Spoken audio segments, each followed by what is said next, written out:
네, 감사합니다.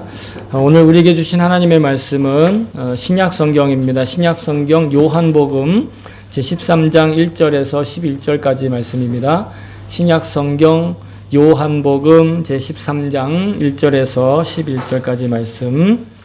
제가 가진 성경으로는 신약 성경의 약 196에서 197 사이에 있습니다. 찾으신 분들은 자기의 성경을 들고 자리에서 일어서 주시기 바랍니다. 네, 요한복음 13장 1절에서 11절 말씀. 네. 그러면 우리 한 목소리로 맞춰서 받들어 읽도록 하겠습니다. 시작. 6월절 전에 예수께서는 자기가 이 세상을 떠나서 아버지께로 가야 할 때가 된 것을 아시고 세상에 있는 자기의 사람들을 사랑하시되 끝까지 사랑하셨다. 저녁을 먹을 때에 악마가 이미 시몬 가룟의 아들 유다의 마음속에 예수를 팔아넘길 생각을 불어넣었다. 예수께서는 아버지께서 모든 것을 자기 손에 맡기신 것과 자기가 하나님께로부터 왔다가 하나님께로 돌아간다는 것을 아시고 잡수시던 자리에서 일어나서 겉옷을 벗고 수건을 가져다가 허리에 두르셨다. 그리고 대야에 물을 담가다가 제자들의 발을 씻기시고 그 두른 수건으로 닦아주셨다. 시몬 베드로의 차례가 되었다. 이때 베드로가 예수께 말하였다. 주님, 주님께서 내 발을 씻기시렵니까? 예수께서 그에게 대답하셨다. 내가 하는 일을 지금 네가 알지 못하나 나중에는 알게 될 것이다. 베드로가 다시 예수께 말하였다. 아닙니다. 내 발은 절대로 씻기지 못하십니다. 예수께서 그에게 말씀하셨다. 내가 너를 씻기지 아니하면 너는 나와 상관이 없다. 그러자 시몬 베드로는 예수께 이렇게 말하였다. 주님, 내 발뿐만이 아니라 손과 머리까지도 씻겨 주십시오. 예수께서 그에게 말씀하셨다. 이미 목욕한 사람은 온몸이 깨끗하니 발밖에는 더 씻을 필요가 없다. 너희는 깨끗하다. 그러나 다 그런 것은 아니다. 예수께서는 자기를 팔아넘길 사람을 알고 계셨다. 그러므로 너희가 다 깨끗한 것은 아니다 하고 말씀하신 것이다. 아멘. 주의 말씀입니다. 네, 모두 자리에 앉아주시기 바랍니다. 시간 설교를 위해서 제가 잠깐 기도하겠습니다. 참 좋으신 하나님 감사합니다. 주님 귀하고 복된 말씀 인간의 소리로 전하고 인간의 마음을 인간의 목소리로 전하지만 우리 마음 안에 살아계시고 우리의 영혼을 하나 되게 하시는 성령님께서 친히 감동으로 말씀하여 주시고 음성으로 들려주시옵소서. 놀라운 시간 될 수 있게 도와주시옵소서. 부족한 사람이지만 주님께서 온전히 역사하셔서 이 부족한 사람의 것들은 장애물이 되지 않고 오히려 디딤돌이 될 수 있도록 도와주시옵소서. 감사드리며 예수님의 이름으로 기도합니다. 아멘. 할렐루야. 아멘. 주의 이름을 찬송합니다. 예, 계속해서 예수동행 시리즈 말씀으로 전하고 있는데요. 지난 주일에는 우리가 죄사함의 은혜에 대해서 이야기를 나눴습니다. 죄사함의 은혜. 죄를 용서해 주시고 죄를 용서받는 것이 얼마나 큰 은혜고 얼마나 우리에게 복된 일인가. 사실은 말로 다 표현할 수 없는 그런 은혜입니다. 말로 다 표현할 수 없는 그런 놀라운 우리에게 있어서 혜택이라고 할 수 있죠. 예수님의 십자가, 이 십자가는 여러분 이 세상 그 어떤 죄악도 용서하실 수 있고 아니 이미 용서하셨다라는 거예요. 이해가 되지 않을 정도죠. 그리고 그 처벌에 그 죄에 대한 처벌 대가도 이미 예수님이 저 십자가에서 치르셨다라는 거예요. 그러니까 우리가 십자가를 보면서 그냥 교회인가 보다, 교회 사인이구나, 그냥 디자인이 예쁘네 이게 아니라 저 십자가를 통해서 내 죄가 이미 해결됐고 내 죄가 치러야 될 대가를 예수님이 저 위에서 치르셨다. 그리고 나도 또한 저 위에서 이미 죽은 존재다. 하나님은 그렇게 보신다. 이런 것들을 기억해야 될 줄로 믿습니다. 그러니까 우리가 우리의 인생에 있어서 당장의 어떤 가시적인 성과, 가시적인 실력, 눈에 보이는 어떤 것들에 매여서 사는 그런 어떤 탐욕적이고 이기적이고 자기중심적인 삶에서 언제나 주님의 능력이 나와 함께 계시고 예수님께서 나와 동행하시고 예수님이 나를 눈동자와 같이 지켜주시는 그 예수님의 시선이 나와 함께 계신다라는 그런 동행으로 삶이 하루하루 살아갈 수 있기를 다시 한번 여러분 축복합니다. 아멘. 예. 오늘은 정죄하지 않으시는 약속이라는 그런 제목인데, 오늘 본문에 보시면 예수님이 그 돌아가시기 전날, 그러니까 돌아가시는 전날이라고 돌아가시는 날이라고 할 수 있어요. 돌아가시기 직전에 마지막으로 제자들과 식사를 하셨어요. 유월절 식사를 하셨는데, 그 자리에서 예수님께서 제자들의 발을 씻어 주셨다라는 거예요. 그런데 요한복음에만 예수님이 발 씻어 주시는 기사가 나오고 나머지 복음서에는 나오진 않아요. 그런데 오늘 예수님께서 발 씻어 주시는 이 기사를 통해서 정말 오늘 놀라운 하나님의 그 예비하신 성령 강림절에 예비하신 말씀이라고 저는 생각을 해요. 왜냐하면 여러분, 제가 이 장소를 갔다 왔어요. 예수님이 발을 씻으신 곳, 예수님이 제자들의 발을 씻고 예수님이 식사를 마지막으로 하신 곳, 그것이 바로 성내에 있는 마가의 집. 그 마가의 집에 우리는 다락방이라고 알고 있죠. 그래서 우리가 생각하는 다락방을 생각하면 저게 무슨 다락방이야 그러실 거예요. 보시면 여기는 제가 여기를 갔다 왔다는 증거를 제가 가지고 있는 성경책으로 증거를 남기기 위해서 사도행전 2장에 있는 부분, 즉 성령님이 강림하시는 그 구절을 펼치고 그때 갔을 당시를 찍은 거예요. 그리고 이것은 그냥 제가 그냥 내부를 찍은 겁니다. 보시면 아시겠지만 굉장히 사람들이 많이 들어갈 수 있는 큰 공간이에요. 이것도 찍었어요. 훨씬 넓어 보이죠? 넓은 여포를 해가지고 제가 직접 찍어서 여러분들한테 보여드리는 겁니다. 이곳에서 예수님이 마지막 식사를 하시고 유월절 식사를 하시고 식사하시던 중에 제자들 너무너무 사랑하셔서 그들의 발을 씻어주셨다 하는 것이 오늘의 본문의 시작이에요. 근데 여러분, 이 장소가 어디냐면 1층이 아니라 2층이에요. 죄송합니다. 제 얼굴이 좀 갑작스럽게 나와서 죄송하지만 이것을 제가 다녀왔다라는 것을 여러분들에게 명확하게 알려드리기 위해서 제 얼굴을 감히 담아 보았습니다. 보시면 여기가 이제 이 2층 난간이고 여기가 2층 건물이고 요 밑으로 지금 계단으로 내려가고 계시는 거예요, 목사님이. 그러니까 2층 집의 위층을 우리 성경은 다락방이라고 번역을 했을 뿐이에요. 근데 그렇게 번역을 할 수밖에 없었던 건 뭐냐면 집의 위층 집의 위층이라는 표현이었다는 것이죠. 그래서 일본어 성경은 위층 방이라고 나와 있어요. 위층 방이라고 번역을 하고 있어요. 그리고 제가 찍었을 땐 사람들이 많아서 그 비어있는 모습을 인터넷에서 찾아봤습니다. 이런 모습으로 비어있을 때는 이 정도 공간이 되는 거예요. 큰 공간이죠. 이 같은 장소에서 아까 말씀드렸다시피 성령의 강림하시는 사건도 일어나는 거예요. 예수님이 제자들과 함께 마지막 만찬 나누시고, 그리고 이것이 내 살이요 내 피다, 이걸 마시고 먹고 마시면 새 생명을 얻고 영생을 얻는다 약속하시고, 그뿐만 아니라 오늘 성경에 기록된 대로 발을 또 씻어주시는 거예요. 이 발 씻어주시는 것이 오늘 성령 강림과 성령 충만함에 굉장히 밀접하게 영적으로 관계가 있는 말씀인 것을 같이 나누기를 원합니다. 이곳에서 바로 성령의 강림도 일어났다라는 거예요. 오늘 이 성령 강림절을 맞이해서 우리가 예수 그리스도를 믿고 성령을 받은 그런 인생, 혹은 또 그렇지 않은 인생의 차이에 대해서 우리가 아주 명확하게, 아주 명료하게 같이 나눌 수 있게 된 것에 대해서 주님께 찬양과 감사를 드립니다.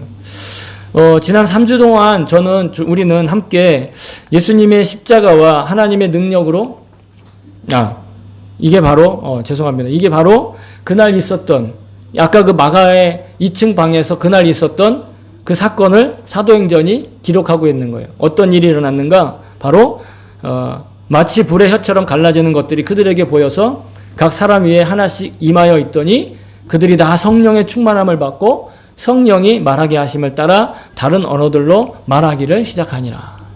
다른 나라의 말로써 말하게끔 하시는 성령의 역사가 2000여 년 전에 아까 그 장소, 이 마가의 2층 방에서 일어났더라는 것이, 실제 그 사실이 이곳에서 일어났다 하는 것이죠.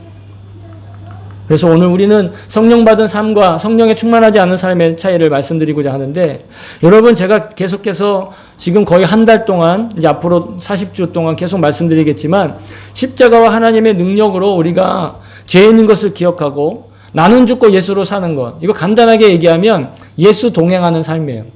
예수님과 동행하는 삶이 바로 나는 죽고 예수로 사는 것이고 십자가의 능력으로 내가 얼마나 큰 죄인인가, 내가 어떤 죄를 지었는가 인식하게 하는 거예요. 알게 하는 거예요. 발견하게 하는 거예요. 여러분 이것이 하나님께는 너무도 놀라운 복이라는 겁니다. 왜냐하면 그것을 통해서 하나님은 성령의 능력을, 성령의 열매를 우리 통해 맺으시기 때문이에요. 성령의 열매를 우리한테 맺기를 위해서 우리가 죄인식이 필요하고 또 죄에 대한 감각이 필요한 거예요. 성령의 열매는 여러분 잘 아시는 갈라디아서 5장 22절부터 23절에 나와 있어요. 아마 암송하시는 분도 있을 거예요. 사희와 오자양 충원절이죠. 사랑과 희락과 화평과 오래 참음과 자비와 충성과 온유와 절제. 그죠? 이런 것들을 어떻게 다 금지할 법이 없다. 여러분 사랑과 희락과 이 절제, 충성과 온유 절제까지 외우는 것도 사실 중요하지만 여러분 이런 것들을 지금 내가 억지로 맺어야 된다라고 생각하지 마세요. 왜냐하면 하나님께서 이것을 하시기로 결정하셨고 그것을 금지할 법이 있다 없다? 없다라는 거예요. 즉 하나님이 결단하신 것은 막을 수가 없다라는 거예요. 저 어렸을 때 그 아주 재밌는 프로그램이 있었어요. 웬만해서 그들을 막을 수 없다.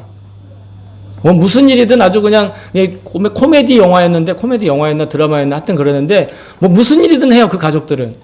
그런데 그것보다 더 막을 수 없는 것, 금지할 수 없는 것, 더 그것보다도 거스를 수 없는 것이 무엇이다? 하나님의 약속이에요. 인간의 하는 일들도 대단해서 웬만해서는 사람들을 막을 수 없는 일도 있지만 하나님께서 하시는 건 웬만해서가 아니라 아예 막을 수가 없어요. 아예 금지할 수가 없어요. 지금 이러한 일들이 우리 지금 어디에서 일어나고 있느냐? 성령을 받은 우리들에게 일어나고 있다는 거예요. 성령을 받은 사람들에겐 이런 일이 반드시 일어나고 있다는 거예요. 아유, 목사님, 저는 성령 받았는데도 이런 일이 일어나지 않고 있어요. 아, 이런 일이 저한테는 일어나지 않아요. 좀 비법 좀 알려주세요.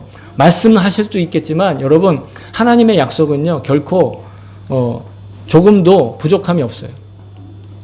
또 금지할 법이 없고 그것이 멈춰질 일도 없어요. 하나님이 하시겠다면 반드시 하신 거예요. 근데 우리가 주목해야 될 것. 제가 이 말씀을 준비하면서 주목하게 된 표현은 뭐냐면 그것이 그냥 어떤 하나의 보석이나 아니면 어떤 하나의 선물이 아니라 선물로만이 아니라 하나님이 그것을 굳이 열매로 표현하셨다라는 거예요. 그냥 어느 날 갑자기 빡 하고 나타난 것이 아니라 그것은 열매 맺듯이 씨앗이 심겨지고 거기서 씨앗에서 눈이 나고 줄기가 자라고 이파리가 나고 꽃이 피고 그리고 조그만 봉우리가 생기는 거예요. 꽃이 지고 나면 조그만 봉우리가 생기고 그 봉우리에서부터 뭐가 생겨요? 열매가 차차 익어가는 거예요. 열매는 그런 거라는 겁니다. 다시 말해 성령의 열매는요.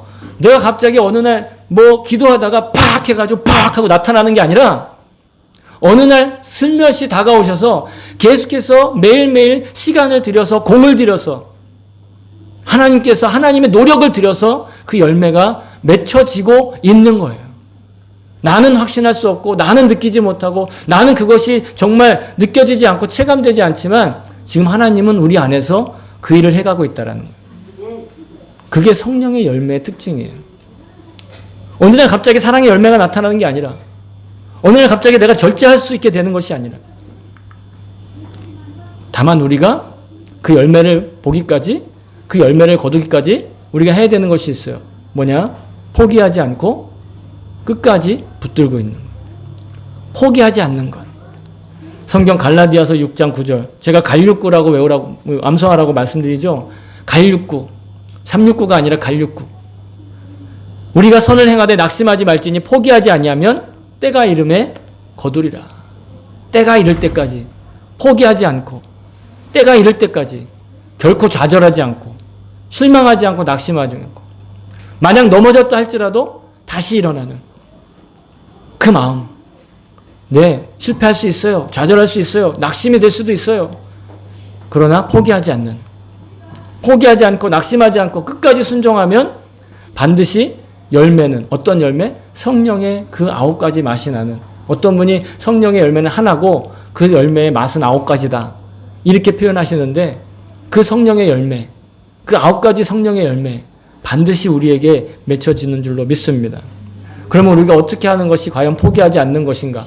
포기하지 말라는데 뭘 포기하지 말라는 것인가? 어떻게 해야 포기하지 않고도 낙심하지 않고 실망하지 않고 좌절하지 않고 다시 일어설 수 있는가? 그래서 오늘 본문의 말씀이 우리에게 소망인 거예요. 그래서 오늘 본문의 말씀이 우리에게 유일한 희망인 거예요. 왜냐하면 오늘 예수님이 우리에게 뭐라고 말씀하시냐면 서로가 서로의 발을 씻어주면서 말씀에 순종하며 사는 것, 그것이 바로 포기하지 않는 것이라는 거예요.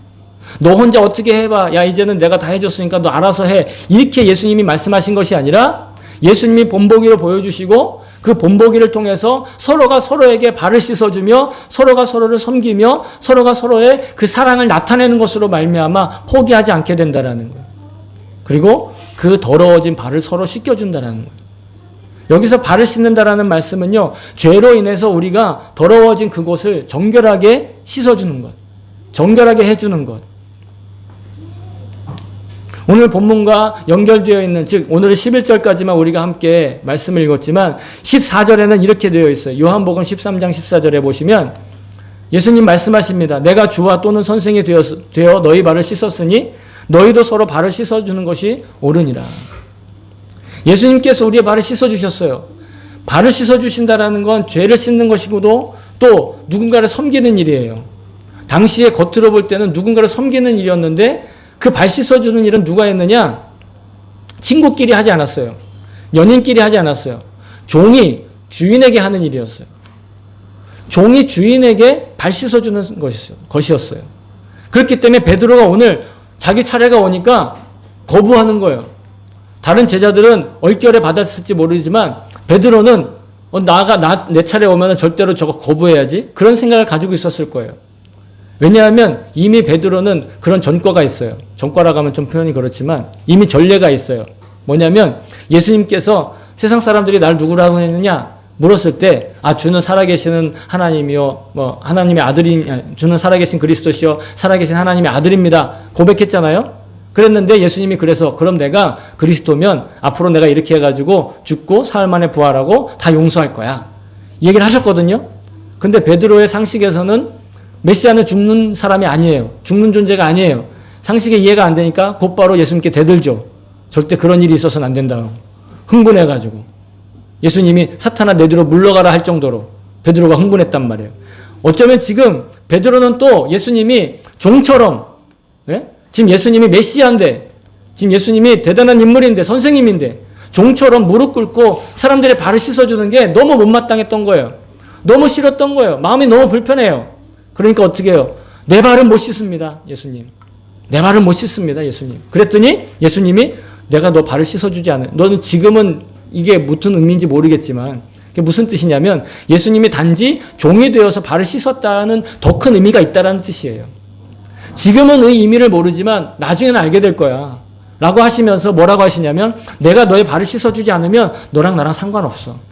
너랑 나랑 관계없는 사이가 되는 거야. 마치 가룟 유다가 예수님과 관계없는 사이가 되는 것처럼. 그랬더니 베드로가 뭐라고 합니까? 그럼 발만 씻지 말고 온몸 다 씻어주세요. 왜 발만 씻으세요? 온몸 다 씻어주세요. 그럴 거면. 그랬더니 예수님 더 놀라운 말씀을 하세요. 이미 온몸을 목욕하고 씻은 사람은 발만 씻으면 된다. 지금 이들이 온몸을 다 씻은 사람이라는 거예요. 온몸을 다 씻어서 깨끗하다는 얘기를 하고 있는 거예요.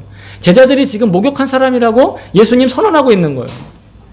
여러분, 발을 씻는다는 건 회개한다는 뜻이고, 앞으로 더 설명드리겠지만 회개한다는 뜻이고, 온몸을 씻었다는 건 뭐냐면 성령 충만함을 받았다는 거예요. 성령을 받았다라는 거예요. 성령님과 함께 한다라는 거예요. 근데 목사님, 지금 예수님 십자가 지기도 전이에요. 아직 오순절도 안 돼가지고, 그리고 성령이 오시지도 않았어요. 그렇게 반문하시겠지만 예수님은 이미 하시기로 결정하신 것을 계속해서 해 나아가고 계시고 그 과정 중에 있기 때문에 이미 이들은 예수님의 관점에서 보면 이미 성령 받고 성령 충만해서 온몸을 다 씻은 사람이 되는 거예요. 다시 말하면 지금은 시차의 차이가 있을 뿐 우리도 마찬가지로 예수님께서 십자가의 지심으로 십자가에서 흘리신 보혈로 우리가 다 목욕한 사람이라는 거예요. 우리가 다 제자들과 마찬가지로 성령으로 인해서 정결하게 된 사람이라는 거예요.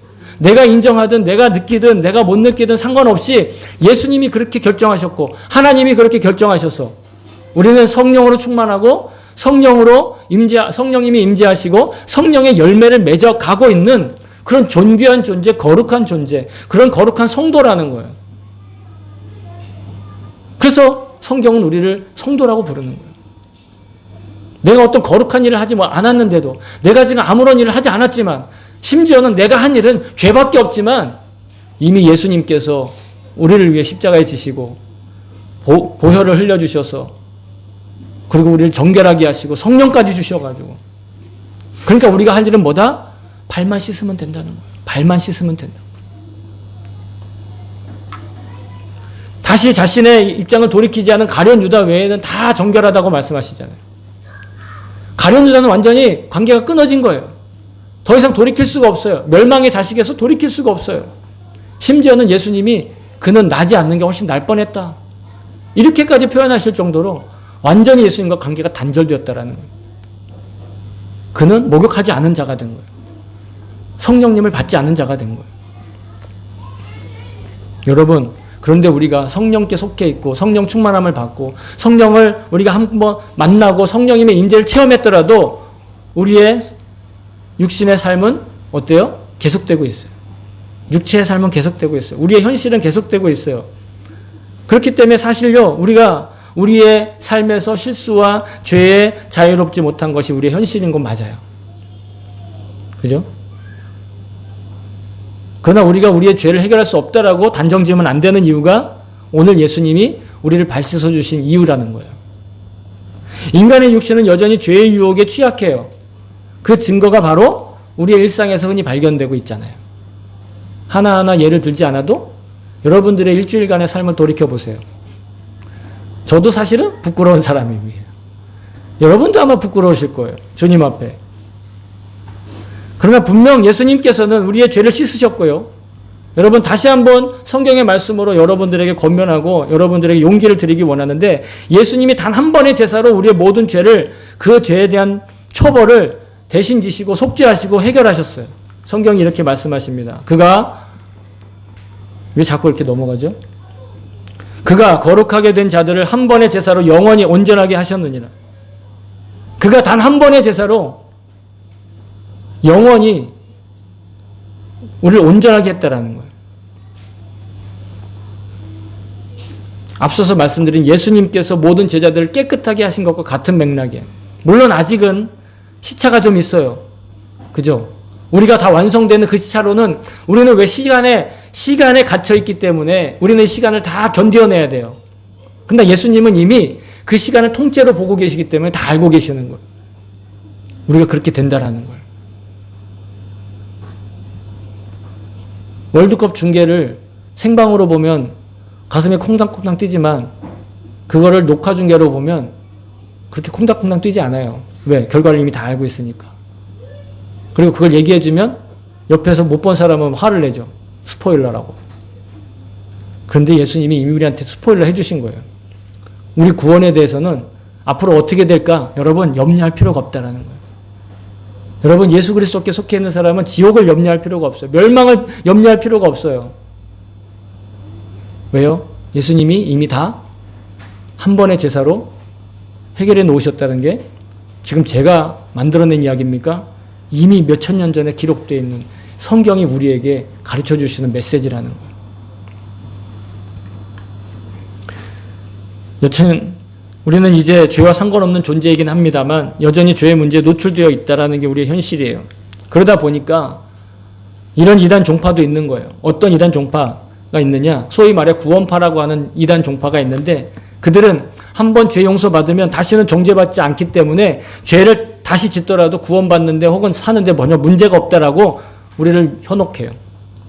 그리고 언제 회개했는지, 언제 거듭났는지 그것만 제대로 기억하고 있다면, 날짜하고 그 순간만 기억하고 있다면 우리가 어떤 죄를 짓더라도 그건 전혀 문제가 안 된다라고 우리를 현혹하고 있습니다. 그들의 말의 앞부분은 맞아요. 뭐냐? 우리에게 다시는 뭐가 없다? 정죄함이 없다. 여러분, 우리는 다시는 정죄를 받지 않아요. 정죄라는 건 뭐냐면 단죄받는다라는 거예요. 죄로서 심판받는 게 없다라는 거예요. 죄로서 심판받는 게 없으니까 뭐예요? 우린 지옥에 안 간다고요. 그러니까 여러분, 그리스도인으로서 여전히 멸망과 지옥과 자신의 운명에 대해서 흔들리고 있다면 이거 흔들려서 안 되는 거예요, 여러분. 말씀을 모르거나 아니면 이단의 가르침이 아직도 헷갈리거나 아니면 세상적으로 자기를 보거나 셋 중에 하나예요. 성경적으로 보면 믿는 사람은 절대로 악한 자가 그를 손대지도 못한다고 그랬어요. 지금 내가 그답지 못하게 사는 것 때문에 내 스스로가 조금 소위 말해서 모시왔겠나이. 그러니까 면목이 없을 뿐이지. 하나님 앞에 면목이 없을 뿐이지. 여러분 우리는 지옥 걱정할 사람이 아니에요. 멸망을 걱정할 사람이 아니에요. 요한계시록을 읽어도 이 이야기는 내 이야기가 아니라고요. 그 멸망하는 사람들은 두려움이 없어요. 염려가 없어요. 걱정이 없어요. 미래에 대해서, 앞으로의 운명에 대해서. 그러나 우리가 해야 할 일이 있어요. 이 땅에서 그런 나 자신을 지켜야 돼요. 구원파 사람들은 지키지 않아도 된다라고 속이는 거예요. 그들의 논리대로라면요, 여러분. 한번 거짓말에 대해서 회개하고 그것에 대한 확신이 있다면, 그것에 대한 확실에 대한 어떤 증거가 자기 안에 있다면 다시 거짓말해도 뭐예요? 문제가 없다고 그러는 거예요. 그들의 논리에 따르면. 거짓말해도 괜찮다라고 얘기한다는 거예요. 성도가 정죄당하는 것은 성도가 정죄당하지 않는 건 맞습니다. 그러나 정죄를 받지 않는 것과 징계를 받지 않는 것은 다른 이야기예요. 여기서 나오는 징계에 대해서 우리가 경계해야 돼요. 그리스도인도 죄를 지어요. 그리스도인도 죄 짓게 돼버려요. 더러워져요. 발이 더러워진다는 뜻이에요. 그래서 그 죄에 대한 합당한 징계를 받게 돼요. 왜 징계를 받는가? 성경은 우리에게 이렇게 약속하고 있어요. 대저 여호와께서 그 사랑하시는 자를 징계하시기를 마치 아비가 그 기뻐하시는 아들을 징계함 같이 하시느니라. 부모는 자식들을 사랑하기 때문에 자식들이 잘못되거나 자식들이 엄한 곳에 가거나 자식들이 죄를 짓거나 그러면 함께 그 고통에 동참하면서 가슴 아파하는 거예요. 그 표현이 분노로 일어나든 그 표현이 어떤 모습으로 나타나든 징계로 나타나는 거예요. 근데 하나님이 우리를 그렇게 징계하신다라는 거예요. 왜? 우리가 그 죄에서 벗어나길 원하시니까. 그 죄에서 이기길 원하시니까. 그 죄에 지지 않길 원하시니까. 하나님께서는 우리 아버지가 되시기 때문에 구원받은 성도가 잘못을 저지르고 범죄를 저지르게 되면 정말 부모가 자녀를 대하는 심정으로 가슴 아파하시면서 가슴을 찢는 심정으로 징계하신다라는 거예요. 징계하기를 여기서 즐거워한다 이렇게 나오는 표현이 나오지만 여기는 안 나오나요? 다른 성경에는 그렇게 징계하기를 즐겨하는 그런 표현이 나오지만 정말 재밌어서 즐거워한다는 게 아니에요. 징계한다라는 걸. 우리는 여전히 육체의 소욕이 남아있어요. 근데 육체의 소욕은요, 여러분 놀랍게 성령의 소욕을 거스른다는 거예요. 그래서 갈라디아서 5장 17절에 보시면 육체의 소욕은 성령을 거스르고 성령은 육체를 거스르나니 이 둘이 서로 대적함으로 너희가 원하는 것을 하지 못하게 하려 함이니라. 우리는 선을 행하고 싶어요. 우리는 계속해서 영적인 노력을 하고 싶어요. 우리는 계속해서 영적으로 살아남고 싶어요. 그런데 우리의 육체의 소욕이 그걸 방해한다라는 거예요. 왜? 우리 안에 있는 성령의 소욕을 거스르기 때문에. 그러니까 여러분, 성도인 우리, 그리스도인 우리는요, 정죄는 받지 않지만 징계당하는 건 너무 당연하다는 걸 알고 있어야 돼요. 정죄받지는 않지만 내가 징계받을 수 있고 징계받아야 한다. 왜? 죄를 지었는데 징계 안 받으면 어떻게 해요? 죄를 지었는데 그 죄에 대한 경각심이 없으면 어떻게 해요? 왜? 발이 더러워졌는데 그 발을 씻지 않으면 어떻게 하냔 말이에요. 온몸은 깨끗하지만. 그러니까 하나님 징계하시는 거예요. 그 발 씻으라고 징계하시는 거예요. 여러분 확실하게 기억하십시오. 로마서 8장 1절부터 2절에 그러므로 이제 그리스도 예수 안에 있는 자에게는 결코 정죄함이 없나니 이는 그리스도 예수 안에 있는 성령의 생명의 법이 죄와 사망의 법에서 너희를 해방하였습니다. 아멘. 우린 자유한 사람들이에요. 뭐에 대해서? 죄에 대해서, 멸망에 대해서, 지옥에 대해서, 죽음에 대해서 자유한 사람이 이미. 그러나 여전히 우리에게 육신의 소욕이 있기 때문에 뭘 받아야 돼요? 징계를 받아야 돼요. 정죄받지 않지만 우리는 징계를 두려워서는 안 된다라는 뜻입니다. 그러니까. 내가 뭔가 잘못했을 때, 내가 뭔가 죄를 지었을 때, 그때 우리는 징계에 대한 근심이 있어야 된다는 거예요. 더 이상 지옥이나 멸망할 것에 대한 두려움 우리에게는 없어요. 이미 자유하니까. 이미 해방됐으니까. 하나님이 그렇게 하셨으니까. 하지만 수시로 말씀드리지만 수시로 발을 씻어야 될 사람들이에요. 어떻게? 회개함으로. 우리가 어떤 나쁜 일에서 벗어난다는 걸 우리말로는 손을 씻는다는 표현을 쓰잖아요. 근데 여러분 일본어 다 아시겠지만 일본어에서는 그 표현이 발을 씻는다는 표현이 나오잖아요. 근데 한번 발을 씻으면 다시 돌아가지 말아야 되잖아요. 근데 오늘 표현과 좀 닮으면서도 다른 표현은 뭐냐면 우리는 수시로 발을 씻어야 된다는 거. 수시로 발을 씻는다는 뭐냐? 수시로 회개해야 된다는 거. 손 한 번 딱 씻고 다시 돌아가지 않으면 상관없지만 우리에게는 그럴 능력이 없고 그럴 힘이 없고 그런 환경이 아니라는 거예요. 왜? 이 세상에 우리가 걸어가고 있는 세상은 먼지구덩이, 먼지투성이기 때문에. 거길 걸어가고 있는데 어떻게 발에 먼지가 묻지 않을 수가 있어요. 그러나 그 먼지를 묻는 대로 그냥 내버려 두면 어떻게 돼요? 그게 나 자신이 되는 거예요. 그 먼지가 나 자신이 되는 거예요.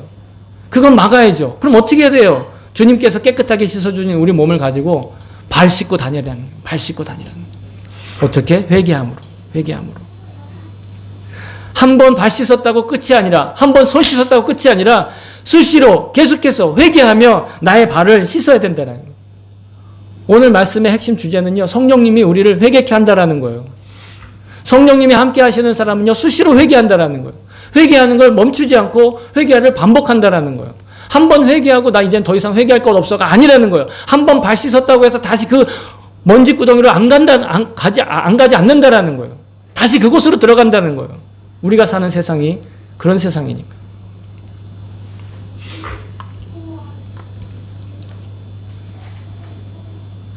만일 우리가 구원에 대한 확신과 깨우침이 있어서 더 이상 회개하지 않아도 된다. 나 한 번 발 씻었으니까 다시 거기 가지 않아도 된다. 그리고 계속해서 그냥 아니면 나 언제까지 이렇게 회개해야 돼? 언제까지 이렇게 발을 씻어야 돼? 라고 포기하거나 그 일들에 대해서 지루해하거나 아니면 권태롭게 생각하거나 결국은 방치하고 포기하게 된다면 우리는 결국 하늘 소망을 한 번 맛보고도 타락한 자와 같이 되는 거예요.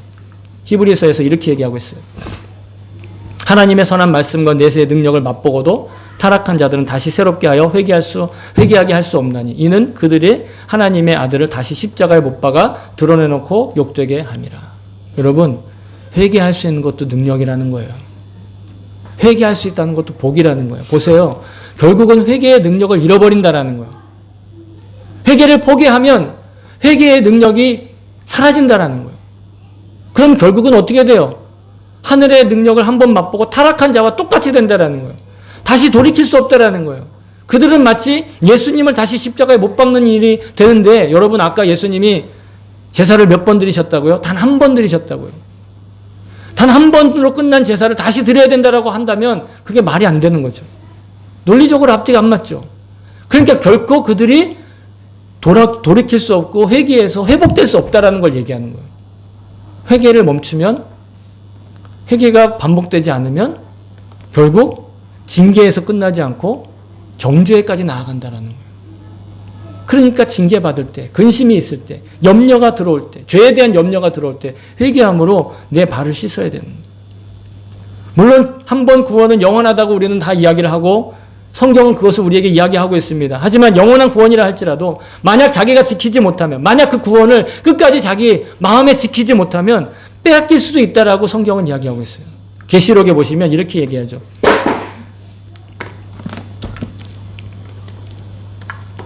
성도들의 인내가 여기 있나니 그들은 하나님의 계명과 예수에 대한 믿음을 지키는 자니라.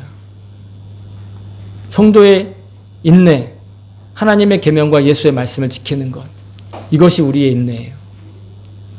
그냥 겨우 어떤 힘든 걸 견뎌내고 고난을 이겨내는 것이 아니라 예수님에 대한 믿음, 하나님의 말씀에 대한 믿음을 지키는 것, 이것이 우리의 인내라는 것이에요. 자, 반복해서 말씀드립니다. 어떻게 우리의 믿음을 지킬 수 있습니까? 그래요. 회개하는 거예요. 반복되는 허물과 죄에 대해서 반복해서 회개하는 거예요. 회개를 멈추지 않는 거예요. 그 죄를 이길 때까지, 그 죄가 나에게서 사라질 때까지 끝까지 발을 계속 씻어야 된다는 거예요. 내 발을 계속 씻고 회개해야 된다는 거예요. 멈추면 안 된다는 거예요. 우리가 우리의 현실에 범죄하는 것에서 죄에서 패배하지 않는 유일한 방법은요, 회개하기를 멈추지 않는 거예요. 회개하면 결코 악한 영이 우리를 넘어뜨릴 수 없어요. 포기하지 말고 회개해야 돼요. 고린도후서 7장 10절에는 이렇게 얘기하고 있어요. 하나님의 뜻대로 하는 근심은 후회할 것이 없는 구원에 이르게 하는 회개를 이루는 것이요 세상 근심은 사망을 이루는 것이니라. 내 안에 죄 때문에 근심하는 게 있어야 돼요. 내가 죄 지은 것 때문에 내 허물 때문에 근심하고 염려하는 게 있어요. 아니 돈이나 아니면 학력이나 아니면 인간관계 때문에 근심하기보다 내 죄 때문에 내 문제 내 허물 때문에 주님 앞에 내가 나아가지 못하는 그것 때문에 근심할 수 있어야 된다는 거예요. 왜? 그것이 하나님께서 허락하시는 하나님이 기뻐하시는 근심이라는 거예요. 하나님의 뜻에 합당한 근심 그로 인한 회개의 반복이 결국 우리를 그 죄에서 이기게 하는 거예요. 죄에서 이기게 할 뿐만 아니라 우리를 거룩하게 하고 정결하게 하고 우리의 경건한 삶을 그제서야 지킬 수 있는 거예요. 마치 끊임없이 밀려오는 파도처럼 우리가 그렇게 살 수 있어야 된다는 거예요. 그리스도인은 우리는 회개하며 죄와 싸우게 되고요. 또 그렇게 싸워야 돼요. 만일 우리가 회개하면서 죄와 싸우지 않으면요. 어떻게 되느냐? 아까 말씀드렸다시피 타락하게 되고 멸망에 이르게 되지만 현실적으로 우리에게 어떤 일이 나느냐? 죄를 저질러도 더 이상 양심의 가책이 없는 상태가 돼버려요. 찔림이 없는 상태가 온다고요. 죄를 죄로 여길 수 없는 상황이 온단 말이에요. 근심도 없으면 우리는 정말 그래서 죄에 대한 근심, 죄에 대한 어떤 경계심, 죄에 대한 어떤 그런 내 마음의 어떤 경각심 이런 게 없어지면요. 여러분 우린 지금 이미 심각한 상태에 빠진 거예요. 이것이 죄야? 이러고 있으면 안 돼요. 성경은 우리에게 이렇게 경고하고 있어요. 로마서 1장 28절에 보시면 또한 그들이 마음에 하나님 두기를 싫어하며 하나님께서 그들을 상실한 마음대로 내버려 두사 합당하지 못한 일을 하게 하셨으니 그냥 내버려 두신다라는 거예요. 하나님이 그냥 죄를 저지르게 그냥 내버려 두신다라는 거예요. 징계도 하시지 않는다라는 거예요. 근데 그렇게 내버려 두는 죄가 무엇이는가? 여러분 한번 같이 읽었으면 좋겠습니다. 같이 읽습니다. 시작.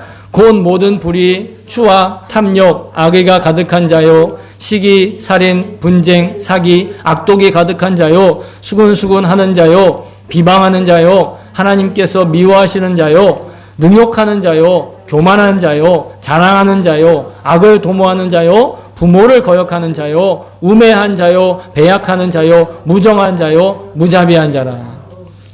여러분 세상에는요 이러한 죄, 이런 가벼운 죄라고 생각하면서 이런 것들을 크게 여기지 않으면서 어떻게 하느냐? 삶에는 이런 것도 재밌게 사는 양념 중에 하나야 라고까지 이야기한다는 거예요. 죄에 대해 왜곡하고 있다는 거예요. 이런 죄가 세상을 재미있고 유익하게 사는 양념 같은 것이라고. 저런 것 좀 우리가 가지고 있어야 좀 인간미가 넘친다고. 그런 이야기를 하면서 죄에 대한 경각심이 점점 무너지게 된다는 거예요. 하지만 성령님께서는 2000여 년 전에 예수님께서 죽으시고 부활하신 후에 맞이하는 첫 번째 오순절 그날에 강림하셔서 아까 그 2층 방에 강림하셔서 오늘날까지 지금까지 줄곧 그리스도인인 우리에게 우리를 일깨워 주시고 죄에서 멀리하게 하시고 죄를 이기게 하시는 회개의 유익함과 권능과 그런 능력을 지금 가르쳐주고 계신 것을 저는 믿습니다. 그게 성령 강림절의 진정한 의미예요. 성령 강림절에 성령 충만한다고 갑자기 막 흥분을 해가지고 뭐 이것도 하고 저것도 하는 게 성령 충만이 아니라 자기의 죄에서 끊임없이 포기하지 않고 회개하게 할 수 있는 그런 능력. 다시 또 회개하고 발 씻고 주님 앞에 주님 앞에 나와 예배할 수 있는 능력. 여러분 그것이 성령 충만의 능력이에요. 사랑하는 성도 여러분, 십자가의 능력에 의지하여 우리가 스스로 죄를 인정하고 그리고 죄사함을 받은 은혜로 사는 것, 여러분 이것이 사람다운 삶이라고 말씀드렸습니다. 오늘 성령 강림절을 맞이해서 성령께서 우리에게 아름다운 열매 맺게 하시려고 회개의 권능을 주시는 것을 저는 믿습니다. 믿는 자에게 여러분 더 이상 정죄함은 없습니다. 하지만 수시로 우리를 징계하시며 또한 근심하게 하십니다. 죄에 대해서. 그리고 그런 징계로 인한 근심이 곧 우리가 지금 영생에 속해 있던 자는 영생에 속한 자임을 더욱 분명하고 명확하게 가르쳐주고 계시는 거예요. 저와 여러분이 우리 안에 임재하고 계시는 그 성령님께서 일깨워주신 그 죄와 허물을 정말 발견할 수 있기를 바랍니다. 그리고 멈추지 않는 회개로 죄와 싸워서 반드시 승리하는 경건하고 거룩한 소명을 이루어 나갈 수 있기를 정말로 축복합니다. 아울러 죄에 대해 죽은 저와 여러분이, 죄에 대해서 죽은 저와 여러분이 언제나 주님을 바라보며 또 예수로 사는 그런 놀랍고 복된 삶의 궤적을 또한 주님 앞에 쌓아가는 그런 일상생활, 복된 일상생활, 아름다운 일상생활 살아가실 수 있기를 다시 한번 주님의 이름으로 여러분을 축복합니다. 아멘.